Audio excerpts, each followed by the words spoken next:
Hello and welcome to the British Food History Podcast. I am your host, Dr. Neil Buttery, food historian and chef.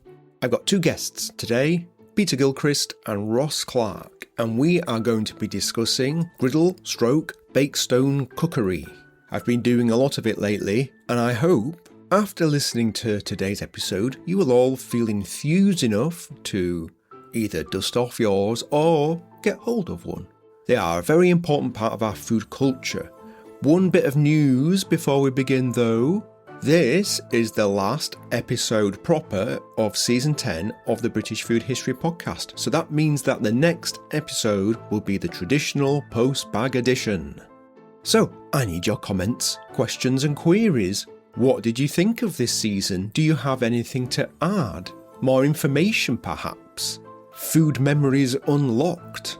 Just as a reminder, topics covered this season include healthy eating in the Middle Ages, the traditional food of Derbyshire, retro foods, British fish and seafood, eating out in Georgian London, children's food, food history treasures of the Guildhall Library, feeding the Georgian kings, food and agriculture in prehistoric and medieval Fife, and tea and cake and the American Revolution, and of course today's episode.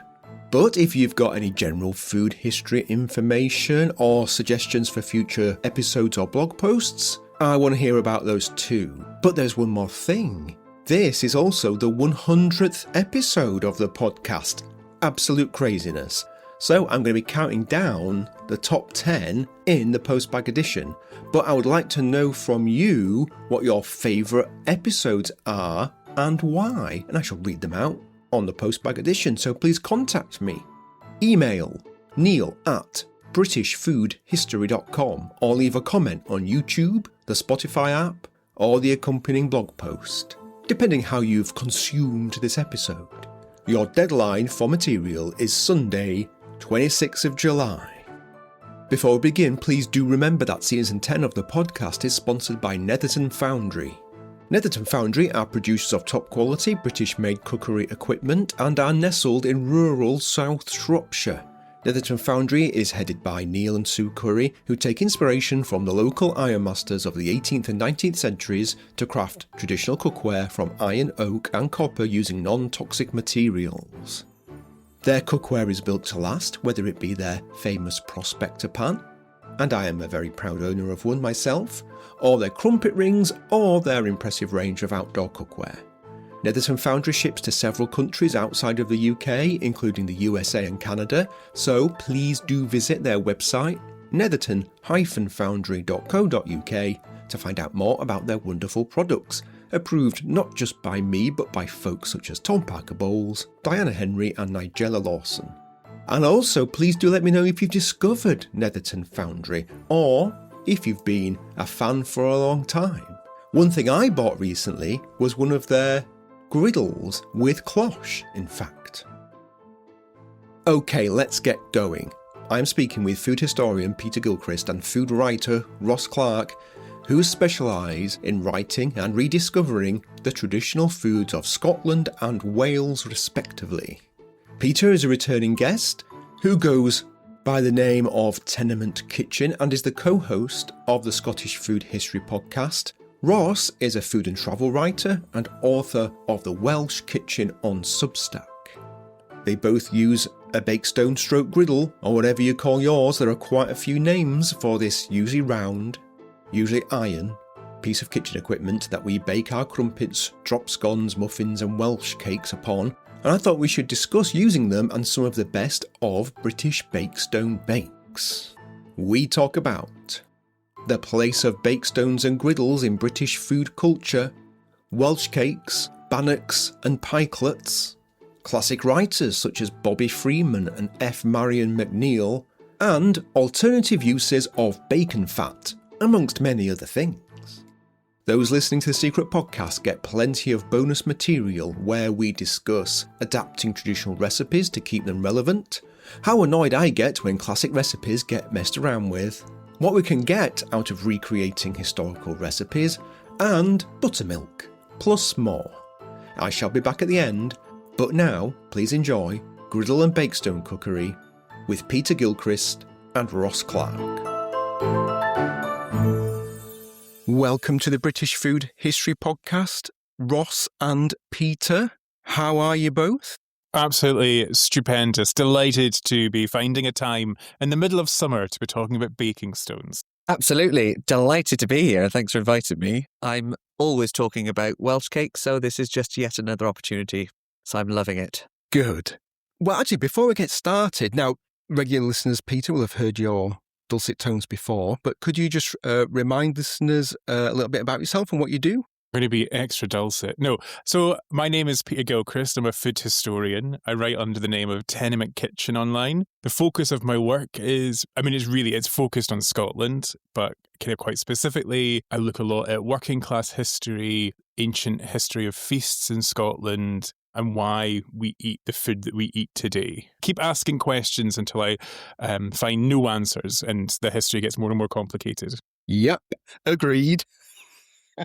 How about you, Ross? My name's Ross Clarke. I've been a food, wine and travel writer for about 15 years or more. And I specialise in two places, and that's Spain, but also my homeland of Wales, which I publish a Substack newsletter and have done for the past 5 years or so, all about the food and drink culture of Wales, both historical and modern day, including recipes, diving into the archives if I can, and trying to better my Welsh skills as I'm an English-speaking Welshman.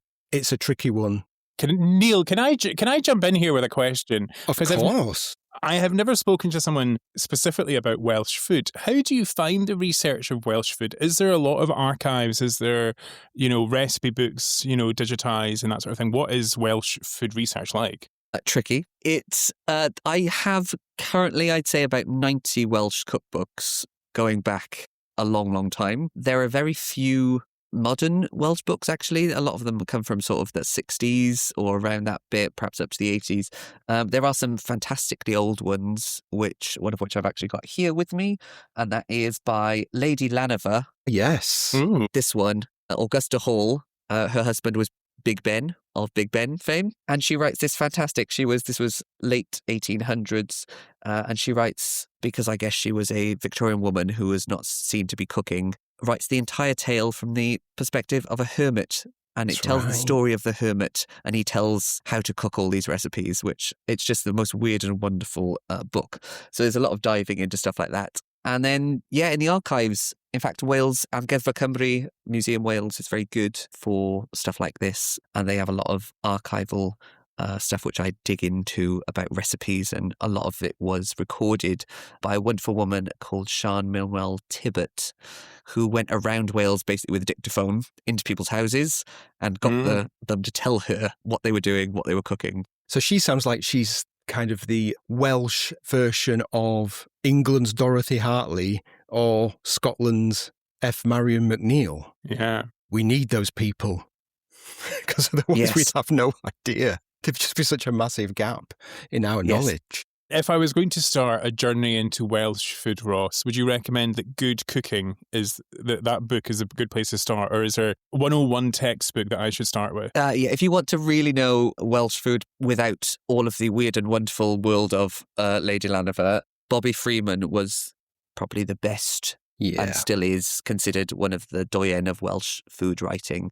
She ran a hotel and restaurant for many years. Oh, there you are. Neil holding up the book there. I've got her seminal classic, though, which is a bit of the encyclopedia, if you like, which has got a fantastic title, First Catch Your Peacock. Amazing. And it's a huge, sort of tome, but it's all recipes again. Some of them I've been told to her, some from the archives. And she goes into really what we can consider Welsh food and what we shouldn't probably consider Welsh food. So the reason I've got you two on is because, apart from the fact I knew we'd have a good chat, it's because I know that both of you use a bakestone every now and again. I'm not sure if you're using them on a thrice daily basis, but pretty often, and I use them pretty often. So I reckon between the three of us, we might be able to kind of cobble together sort of a picture of what sort of traditional British bakestone stroke griddle cooking was. I use mine every single day, if not multiple times per day. Yes.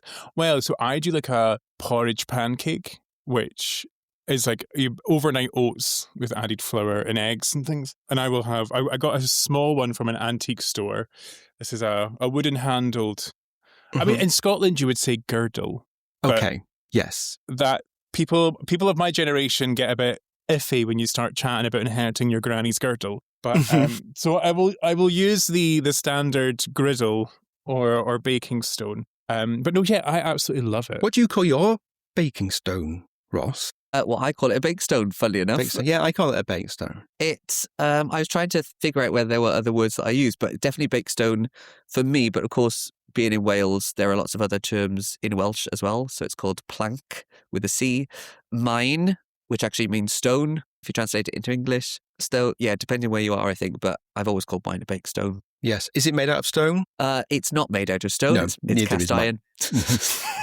It's just a name that's stuck, hasn't it? It's just a nice name. I've got a few, actually. I've got a classic sort of, I guess what we call classic Welsh bakestone, which is a round cast iron one with a handle, actually made for me by my granddad. Well, not made for me specifically, but if you go across South Wales, ironworks, steelworks, with some of the offcuts, they used to make bakestones from it. And so probably everyone's house at one point had one that had just been knocked up down the local steelworks or ironworks. Yes. But I've also got, which is cheating actually, probably, and it's a big sort of plancha, modern one, non-stick, which I do a lot of stuff on these days because it's particularly if I'm making Welsh cake wedding cakes and I need to make 200 Welsh cakes in one go, I need slightly bigger than the original one I have. Excellent. Have either of you ever used the old, because I mean, they're called girdles, aren't they? Because they used to have that sort of bent over piece of iron and you'd hang it. Sometimes it'd be hung over an open fire. Sometimes it still might be on a hot plate. Have you ever used one of those on an open fire? I've never had the opportunity to do it. No, certainly. I'd like to give it a go. And actually, if you look in a lot of the old books that I've got, a lot of them are that. And they're still, you can see them cooking with those. But I've not tried. Have you got one, Peter? I have one of the old-fashioned ones, an old-fashioned girdle. And I have done live fire cookery, but that was a very manly barbecue setup where I tossed a few things over a fire, not a historic reenactment with my girdle. So no, but of course, I assume with lots of between Wales, Scotland, and much of England, the open hearth was really the place of cookery until the middle of the 19th century. And that was over an open fire. Without chances are you wouldn't have access to an oven if it wasn't a local butcher or baker that would let you use theirs. So much of Scottish baking was done on the ironstone. It surprises people, doesn't it, how really relatively recent, for some people, well into the 20th century, that they finally gave up their girdle, griddle, bakestone. Usually when kind of cheap gas fires come in and things like that, people, I think that's when they really kind of meet their main demise. But see, I'm speaking from a very English point of view, I think. I would say a lot of people in England, and hey, listeners, you can disagree with me here, but I think the folk of England are less in touch with their bakestones as the people of Wales and Scotland. Do you think that, am I getting that right, or am I just looking at your two countries a little bit with rose-tinted glasses on? I don't think so. I mean, with every piece of kitchen equipment, it stays in the kitchen if it has value in utility and value in attractiveness. And I think that in Scotland, we definitely have the history of having access to a baking stone wasn't for everyone. It was definitely if a family could afford to have a proper baking stone. And even more than that, we have decorative kind of baking stones in the mid-19th century that were for very kind of select houses, and it would leave an imprint on the bottom of your breads, whatever you were making. That was definitely an aspirational piece of kitchen equipment. And then the second thing in terms of utility, I think Scotland's relationship to things like drop scones or Scottish pancakes is very much still alive and well. And you can't really make the same recipes on a frying pan. So the utility has been preserved because it's still tied to our current food culture. So I would say, I mean, I have not done a lot of traversing through English kitchens, investigating cupboards of equipment. However, I do definitely think that in Scotland, I see my friends, my relatives, lots of people still have a baking stone, a girdle, a griddle, a flat, unlipped frying pan made of cast iron that was probably inherited and sits in the back of the kitchen until Pancake Tuesday, or if someone's in the mood for a flatbread, I don't know. Yeah, I think it's probably a similar situation in Wales. I'm trying to think. I've visited one of the stately homes in Wales, and in the kitchens they had a bakestone and they were cooking Tinker's cakes, which I know it essentially is a very grand manor house. But then equally, I think you would have had Tinker's cakes in a tiny mining house as well. So I think it's always sort of, particularly in South Wales, been everyone will have sort of had one. These days, I still think it continues, particularly, again, a bit like with the drop scones you were talking about, Peter, but Welsh cakes, most people will want to cook Welsh cakes on some sort of bakestone. And it's perhaps reclaimed itself, the bakestone, in part of our identity and culture in Wales. And the fact that having a bakestone and cooking on a bakestone and using it is almost you're reclaiming your Welshness by doing it, and our identity that this is something we've always done and we should continue to use it and cook in this manner. Do you think it acquired a bit of a stigma at some point? You know, oh, you can't afford an oven or you don't have an oven. So baking on a bakestone, or in some cases a hearthstone or something like that, if you go back a couple more hundred years, we get a bit of a bee in our bonnet about sort of peasant cuisine in Britain, I would say. And do you think the same's happened with bakestones, or did it manage to survive it? Because I think there's a particular quality that you get from cooking on a bakestone that you can't. You sort of alluded to it, Peter. You can't really replicate it by using anything else. And I think that's the important thing, isn't it? Yeah. What we also have in very recent Scottish history is people who weren't able to access a bakestone were using stones, or in very tight circumstances, soaked wood to be able to cook things. I think the relationship, maybe what we're talking about here, is the relationship with poverty and access. Because in rural Scotland, it's a very different story than perhaps the metropolitan of the south, of whatever the south stars. And actually being able to afford a baking stone, if that was seen as aspirational, then by the time we get into the 1900s, where people are still using it, it's still something which is bought and passed down. I don't think shame really comes into it in Scotland.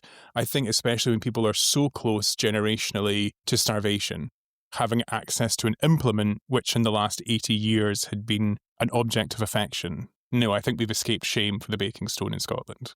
Good. Yeah, I don't think there's much shame in Wales about most things, but certainly not bakestones. And I think, it's one of those things that there would have been probably an oven at the end of the street, which you would have had your day to bake in, or it would have been a communal oven. So a bakestone was practical, if nothing else. But also, if you read lots of the kind of recipes and historic books on it, it was there for speed, that if someone turned up at your house, you could create something very quickly on a bakestone, Welsh cakes or whatever it might be, drop scones, pancakes, that you just wouldn't be able to do otherwise. And if you'll permit me, Neil, looking at Bobby Freeman again, she has this fantastic little quote, and it first appears, I think, in First Catch a Peacock, the book.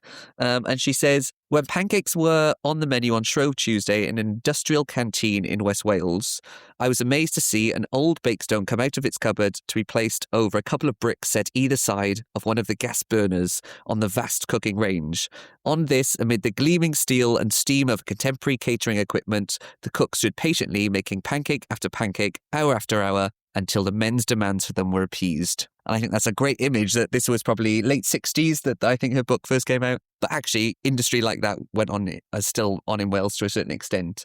And the fact that even though all of the processes had carried on, there's still this idea of, if you're cooking this thing, it must be on a bakestone. Yes, and the great thing about bakestones are whether you're using an open fire, I mean, I suppose not very many people are doing that now, or whether it's gas or electric or an induction hob, you can use one.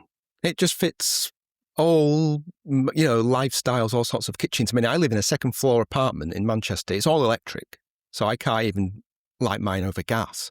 So I do it over an induction hob, and it's pretty good. I would say it's just the same as doing it over any other. Okay, maybe not open fire where it's all nice and smoky, but it's great. It's achievable. I guess because it's so low tech, you can cook with it successfully in so many different scenarios. Yes, I mean, I love using it with gas personally. If I've got a hob. Yeah, me too. I know, but needs must, right, Neil?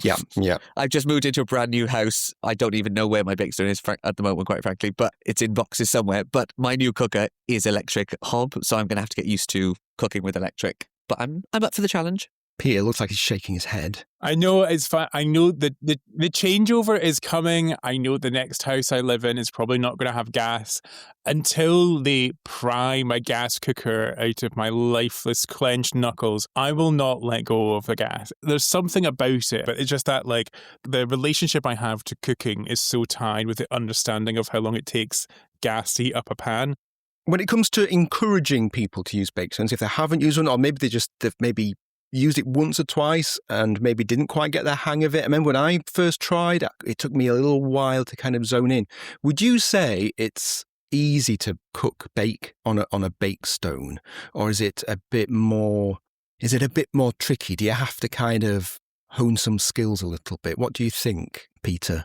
I think if you're someone who likes to switch on dinner and walk away, then it's not a type of cookery for you, because you do need to be engaged in the process, because things can heat up very quickly, things need to get flipped very, all of those sorts of things. I think if you're wanting to get into baking with a baking stone, a girdle, a griddle, it's like with every new skill, pick up something like pedestrian, pick up your pancakes, your drop scones, that sort of thing, and then pick up something else which is slightly more exciting, something which you have to commit yourself to delivering and learning a new part of that skill. Because there are, like, if you're going to be doing English muffins or crumpets are a really great example of a slightly more complicated bake, but one that gives you real use out of this baking stone, in the same way that flinging together, 8 ounces of flour, 4 sugar, 2 eggs into a bowl with milk, and then making some Scottish pancakes can be done in 15 minutes. And if you can get used to it and you can get into that rhythm of baking with a baking stone, you can become a master of the Scottish pancake, or the Welsh cake, I'm assuming, as you can. I was just interviewing my great aunt, who's still alive up in the Highlands, and she was saying that my gran, who passed away long before I was born, she used to have a bowl of pancake batter that would sit in the fridge with a tea towel over it 7 days a week. And whenever anyone would come in, she would just fire up the baking stone and chuck a couple of pancakes on. That's it. That's a level of, like, preparedness I aspire to in my life. But I think there's something so quaint about that idea that actually, if people did come around to reinvesting in baking on a baking stone, you can become a hospitality master, serving pancakes within 7 minutes of your guests arriving. That feels delicious, delightful. Yes, rhythm. I think you chose a key word there. It is a lot about rhythm, isn't it? What do you reckon, Ross? Yeah, I absolutely think you're right there, Peter. I'm waiting to come around your house and there's pancakes ready to go, by the way. So when he gets to that point, just let me know. I've committed myself now, haven't I? I promise to return the favour with the Welsh cake. Perfect. Yeah, I think it takes practice. I think in fact, in Lazy Lana's book, she mentioned something about, this is something that requires practice if you're going to get it right. I think of it like making pancakes on pancake day, right? First one is always going to be bad. It's always going to be either too thick, too thin, burnt, not cooked enough. And I think it's one of those things, there's always a bit of trial and error. I think people with bakestones typically put them on way too hot, or they expect it to heat up too quickly. And one of my tips definitely is always bring it up from a very low heat and gradually, don't put it straight on the high heat. Yes, patience is definitely a virtue, isn't it? Yeah, and the fact it stays hot for a long time. Also, you know how hot it is. My tip, here we are. Oh, this is going to be a great tip, is throw some flour on it, see how quickly the flour goes brown, and that'll tell you how hot it is. But it is one of those things, the more you do it, you figure out the temperatures, you figure out how long something takes to cook. I really love cooking on it, but I cook so much stuff, not just baking. Like, I'm happy to cook, fry bacon and whatever else on it as well. Once it's there, like, it's so useful. It's already hot. Yes. Make the most of it. I seem to remember Jane Grigson's recipe for singing hinnies, which are basically, they're very similar to Welsh cakes, although there's a lot of lard in there and there's no sugar in there. She uses lamb fat. Some of us might recoil a little bit at the thought of using things like smelly animal fats like bacon and lamb or mutton fat with sweet stuff, but I quite like American pancakes with bacon, of course, is one of the best things you can ever eat. But yes, I like the fact that flavours, tastes kind of overlap a little bit with a regularly used bakestone. Yeah, I mean, bacon grease definitely comes up a lot in Old Welsh cookery, particularly with bakestones, is, yes, use bacon grease for anything. Yeah. Even to cure a cold, rub it on your chest. Going back to Shrove Tuesday, Collop Monday, you'd fry all your bacon and your ham, keep the bacon fat for the next day to fry your pancakes in. So it was absolutely part of absolutely daily life, having stuff fried in animal fat like that. Delicious. Sorry, Peter. No, I was going to ask, what era is the use of bacon fat in? I was just speaking about McGee's, the roll company in Scotland's just done some research, and it turns out that the number one morning roll order in Scotland is a roll in bacon, which, if you know a bit of Scottish food history, is slightly peculiar because bacon has never been a massive industry for Scotland. But I'm wondering what kind of time is this use of bacon fat being so prolific in Wales? I'd say probably ever since, probably just after Victorian era, I would imagine, industrial start times, coal mining times. I'd say even up to relatively recently. I mean, there's some fantastic BBC footage of how do you cure a cold from I think it's the 70s or 80s. And they go they're in Wales, somewhere in South Wales because of the accents, and nearly everyone goes, "Oh, good bit of bacon grease on the chest. That's what you want. Good bacon grease, that'll cure you. Sweat it out in bed." Everyone's got it to hand. And I presume they used it for cooking as well as rubbing it on their chests. Yeah.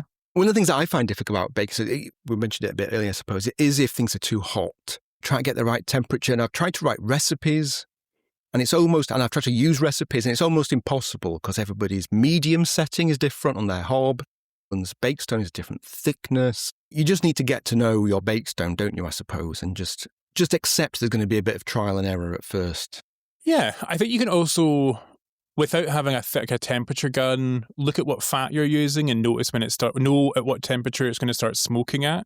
So if you begin to see that, especially if you're using like butter, like lots of people love to use butter on a griddle or a baking stone, it's going to be the first thing to smoke. Also being aware that like when you add a cold batter to the top of it, it will bring down the temperature of that baking stone. So as you're going through the process and that batter is heating up in the bowl, turn down your baking stone ever so slightly every time you do a new round of pancakes or batter, whatever you're putting on there. I've also written a bit about it, of this idea of, we see a lot of cookery programs where everything has to be perfect, but one of the joys of cooking anything at home, but particularly with something like a Bakestone, is the fact that everything that comes off there is going to be slightly different. Some of them are going to be a bit more well done, some of them are going to be a bit less well done, they're going to be a bit irregular, and that is the joy of it at the same time. Yeah. The other benefit is that there's no real comparison, I would say, between a shop-bought crumpet, muffin, Welsh cake. I mean, I buy them all and eat them all. I'm not having a go, but there really isn't much of a comparison between having something that's freshly baked off the Bakestone. It's just so delicious, and it's something very satisfying. And because we all experience it to some degree on Pancake Day, if we do pancakes, but of course in England, I'm not going to put the rest of Britain into this category. Most of us have crepes once a year, and we are missing out because there's such a huge variety of griddle cakes, pancakes, isn't there, across the country, and we've ended up choosing one, which we often do, don't we? We go with one thing. Do you have any favourites? I mean, well, Ross, we've got to talk a little bit about Welsh cakes. Absolutely. I mean, it's probably the thing that's Bakestones are used for most now, certainly in Wales. Yeah, they are little pieces of heavenly delight, particularly when they're hot off the griddle or the Bakestone. I can just explain, Neil, if you like, to any uninitiated people what a Welsh cake is, if you'd like. Yes, please. So it's you make it very similar way to a pastry. So you rub in flour and some kind of hard fat, lard or butter or a mix of both. Then you add sugar. Some currants is traditional, possibly a bit of mixed spice, although this is contentious whether you add mixed spice or not. I like a little bit of it. Things like cinnamon and nutmeg have been traditionally used in Wales for quite a while as well. An egg or some milk to bind, form it into a dough, roll it out, cut it in with a cutter, and then you cook it. Flip them either side for about a minute or two. Self-raising flour? I tend to use self-raising because I like a bit of a lift in it, but you can absolutely use plain flour as well. You just get a slightly different texture to it, but absolutely not wrong. Some people are staunch it has to be lard in the traditionalist sense. Butter obviously gives a much richer taste and it makes it slightly more cakey, I suppose, than that kind of sort of shorter pastry style. But everyone's got their way of doing it. Everyone's nan has got the one that you should be using. And then you cook them, as I say, on the griddle pan. Sometimes they're covered in sugar, caster sugar, or icing sugar. This will probably, certain amount of people will hate me for this, but I really love jam splits, which is where you have a plain Welsh cake, you split it in half and put jam in the middle. And we used to have these a lot as kids, particularly in South Wales. But interestingly, I was speaking to my family about this. We never called them Welsh cakes when I was growing up at all. We always called them bakestones. That was what we called them. The actual product that came off, the things you were making, we called bakestones. Everyone I knew in my bit of South Wales, which is Newport and Newport Valleys, knew them as bakestones. You'd never ever say Welsh cakes. Whether everyone said that, I don't know. Or whether it was just a thing. But of course, again, in Wales, you've got lots of names for them. Pikelets mine, which is cakes on the stone. Yes. And there's loads of sort of different versions. I mentioned Tinker's cakes earlier. That's essentially a Welsh cake with apple, cooking apple in it, and things like that. But of course, Welsh cakes, well, I mean, it's the first recipe in Bobby Freeman's book. You know, it's very important when it comes to Welsh food culture and history. But I mean, there's a great variety. And another reason why I got both of you on, the best griddle cakes when it comes to the island of Britain come from Scotland and come from Wales. There's some great ones from England, but the best ones come from Wales and Scotland. Have you got maybe another one that people maybe should check out that's maybe less well known that you enjoy? Less well known. I mean, there's lots, as I say, versions of a similar dough, should we say, to a Welsh cake, but with different ingredients and larger ones, smaller ones. There are lots and lots of pancakes in Wales, different versions of them. Traditionally, pancakes in Wales were smaller, they were stacked and they were cut in slices. So you'd have a slice of like a wedge of pancakes. Yes. Rather than an individual one, as is traditional. There's bara plank, which is bread cooked on the stone or the bakestone. Sounds tricky. Which it is tricky. I've tried it with a large loaf. It's amazing because you think this is never going to rise, then all of a sudden you see it start growing. It's much easier to do smaller rolls, but they are brilliant for breakfast, like brunch, instead of, Eggs Benedict, something like that, on those rather than maybe a muffin. Mm-hmm. And then there's the one which is of Welsh origin, which people don't often know, and that's pikelets are of Welsh origin. Bara pikeled, which is where they say it came from originally, which an unformed crumpet. You don't contain it. Yes, crumpet. Yes, indeed. And in fact, is creme? I think etymologically, crumpet comes from crempog. Am I right? Quite possibly. I don't think they've made the connection as solid for that Nebs. one, but it absolutely could be crempog, meaning sort of a pancake or some kind of something with the bubbles in the holes in. Peter, you and a certain Lindsay Middleton. Dr. Lindsay Middleton. Dr. Lindsay Middleton organised a couple of years ago World Bannock Day, because I would say when it comes to things cooked on bakestones like the Welsh cake, bannocks are pretty. That maybe the oat cakes, kind of the two ones that I would say people think about most proudly. I would say most Scots have never heard of a bannock. In general, it's just really. Yeah, especially in the Central Belt, there's bannock recipes or kind of bannock culture is much stronger in the Highlands and Islands, and they will still eat them today. But in the Central Belt, if you walk around Glasgow and you ask someone to tell me about a bannock, they will immediately go to Bannockburn, or consider you're talking about a historic battle as opposed to the category of baking. So bannocks we would probably consider to be a category of Scottish baking. They are often cooked on a baking stone. They often will contain oats, barley, or pea flour. Also, wheat flour is now kind of run-of-the-mill, but really didn't begin to arrive in Scotland in these kind of recipes until the beginning of the 20th century. Okay. At its core, it runs, there are probably in excess of 100 different written varieties of bannocks that go from kind of oat cakes, which is just oats and water, right through to very kind of almost, if you imagine like an Irish soda farl, where you might have a kind of mounded bread product that might be cooked in a cast iron pot with a lid that has a bit of rise. A Selkirk bannock is probably the most popular fruited mounded loaf. But everything from water and oats to a spongy bread comes under the headline of bannock. Yes, and something like the bara plank that you just mentioned there, I reckon if that was in Scotland, you'd probably be calling that a bannock, wouldn't you? Quite potentially. Do you make them large, or do they tend to be sort of more individual Again, size? so they really, depending on where you are. So when you were like in places like Orkney, it was the custom was that every member of the household in the morning would be baked one giant, most often pea flour bannock is what we have records for. And they would split that in half and have the bottom piece for breakfast and have that with eggs and bacon perhaps, and then the top half they'd have for their lunch piece, and they would have piece with ham, piece with cheese, and piece continued on into Scottish vernacular. It replaces the word sandwich now. Are they leavened?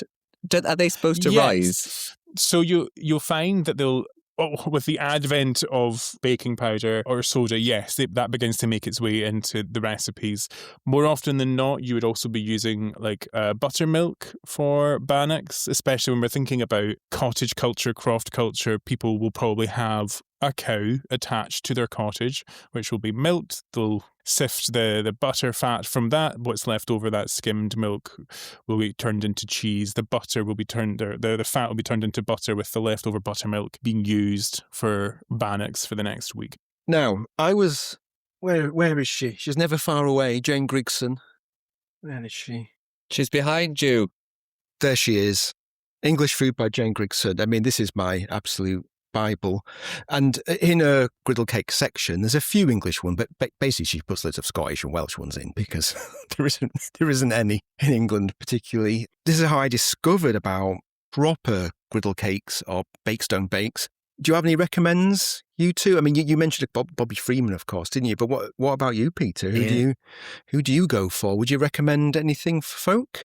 I mean, I will always recommend Florence Marion McNeill, F. Marion McNeill, to those not in the know, who was a Victorian folklorist who was born in Orkney and is essentially the most important woman in Scottish cultural history that you've never heard of.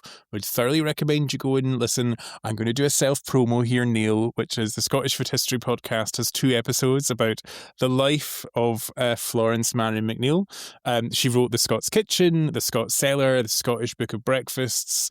She also wrote this compendium called The Silver Bough, where she details the folk beliefs and regional cultures within Scotland. And it was the first time really that in our history that we have asked working class people what is on their plates and what do they believe, and all these really fantastic customs and rituals. So I would thoroughly recommend that. And in there, she does have a few pages on bannocks. In her writing, she's essentially trying to talk about the fact that it's not 4 recipes, but it's a approach to cooking bannock making.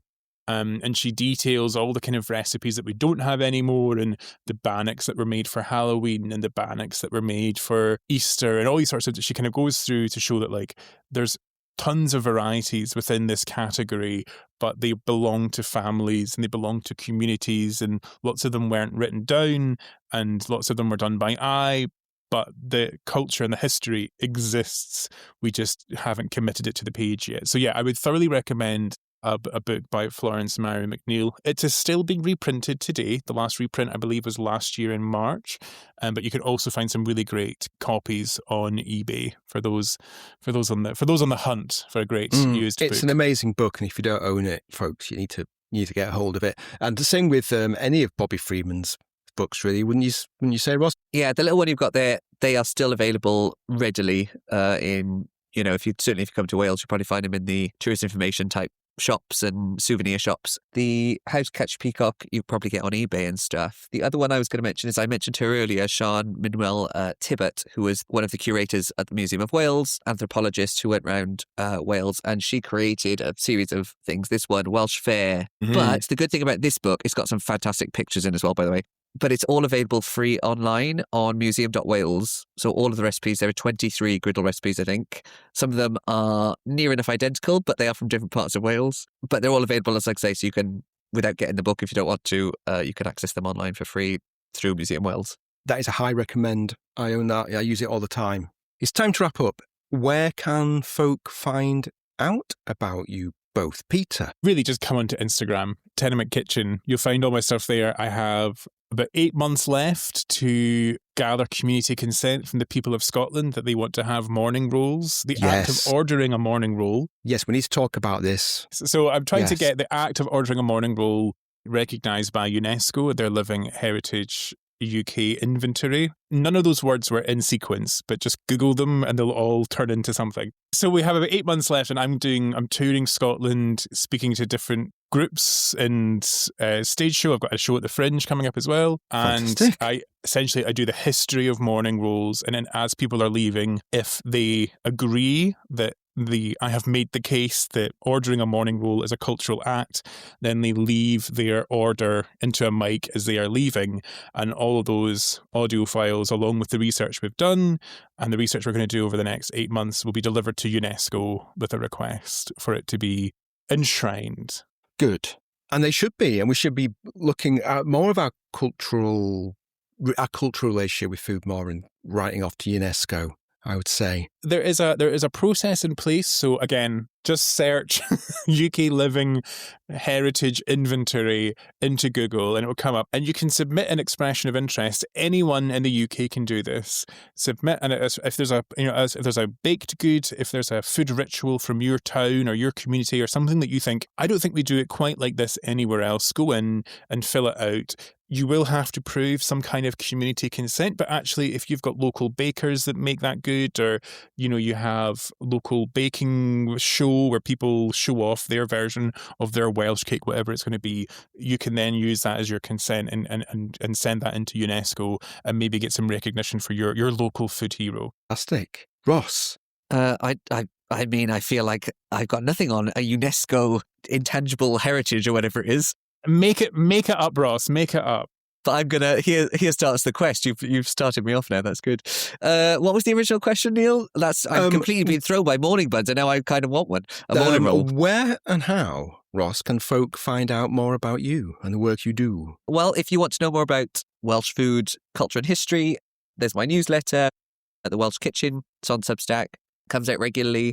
You'll find a bit of usually a cultural history or something else that I want to talk about, which to do with the food scene in Wales or history. A recipe, sometimes from the archives, sometimes it's something that I've created using modern Welsh products. You usually get some product recommendations, and then you get some music choices with a very tenuous Welsh link. That might be that they are Welsh artists. It could be Kylie Minogue, whose mum is from my Steg near Bridgend. So, we're claiming Kylie, I'm afraid, everyone. Yeah, absolutely. But I think the next one, God Rest Her Soul, has got to be songs by Bonnie Tyler. Of course, yes. So you can find me there. Thank you very much, chaps, for sparing the time to talk with me about this. I think it's a very important subject, and I hope people are now enthused enough to either dust off their bakestones or to pop out and buy themselves one. Definitely that. I mean, I see quite a few at second-hand shops these days, particularly around South Wales. So you can, fancy just giving it a whirl. It's not that much money as well. Mm-hmm. Try it, or go and ask your grandmother. I always think she's probably got one, if you're certainly Welsh, in the cupboard somewhere. I'm sure she'd be delighted if you rustled up some bits and pieces. And now I'm going to have to go find mine in my mountain of boxes that I've packed up to move my house. Thank you very much, Peter and Ross. There are flipping loads of links in the show notes this week to Peter's Tenement Kitchen website, Ross's Welsh Kitchen on Substack, as well as their social media handles. There are links to the several books that we mentioned, plus Ross's articles about Welsh cakes and the joys of Bakestone cookery, and more on World Bannock Day, and an article in The Scotsman about Peter's bid to get ordering a morning roll UNESCO heritage status. There are some pertinent blog posts, my recipes for muffins and crumpets and singing hinnies. There's one about Pancake Day, and the whole griddle cake section from Neil Cooks Grigson. There are podcast episodes too, like Derbyshire Oatcakes with Mark Dawson, Lent episode 1, the very first episode of the podcast, Preparing for Lent. And there are 2 episodes of A is for Apple, where Sam, Ali and I talk about B is for Bakestone cookery and C is for crumpets. And if you want to know more about the history of Bakestone / griddle cooking, there's my book, Need to Know, A History of Baking. There's a whole chapter in there, available from all good bookshops. So yes, lots to get your teeth into there if you want to know more. I mentioned in the episode that I was in Wales recently. Keep an eye out on the blog because I will be posting about Welsh cakes, but also one of my favourite foods, lava bread. And I shall be trying my hand at a Selkirk bannock. Also remember, there are still £10 early bird tickets available until the 31st of July for the Serve It Forth Food History Festival 2026. It's online and it's on the 17th of October. Right, it's nearly time to go. Please support our podcast by leaving a review and giving it a rating on your favourite podcast app. You don't need to write much. Give me a thumbs up or just write something like "Keep Going Butterballs." And I shall read out your reviews on future episodes. If you can support the podcast, the blog and my research financially, I would be ever so grateful. If you go to the blog/website, you can donate a one-off virtual coffee or pint, or start up a monthly £3 subscription. That's about $4.50 to get access to the secret podcast, bonus blog posts, a monthly newsletter, and more. And everything I receive goes into making more content. Go to BritishFoodHistory.com and click on the Support the Blog and Podcast tab, where you can find out about all of the benefits of becoming a subscriber. But it's time to go. I shall see you next time for episode 101. Cheerio!